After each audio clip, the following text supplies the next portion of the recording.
How to add passkey on Binance app. Hi everybody, welcome back to our channel. In this video, I'll be showing you the procedure to add passkey on Binance.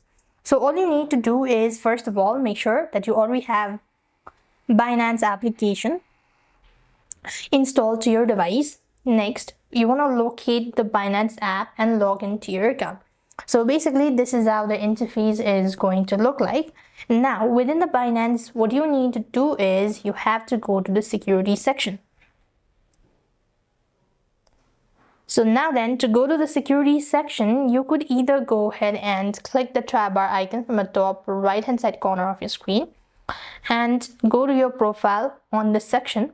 There you have these security, right? So click that out and then you have these Passkey Biometric. So go ahead and enable this. So here you have different options. So click on add passkey, right?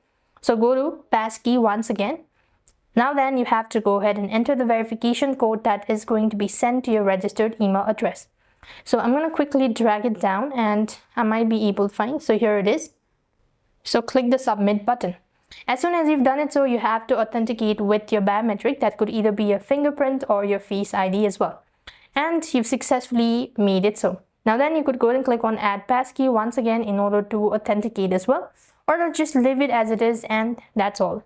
I hope the video was helpful. Make sure to like, share and subscribe. Thank you for watching. See you in the next video.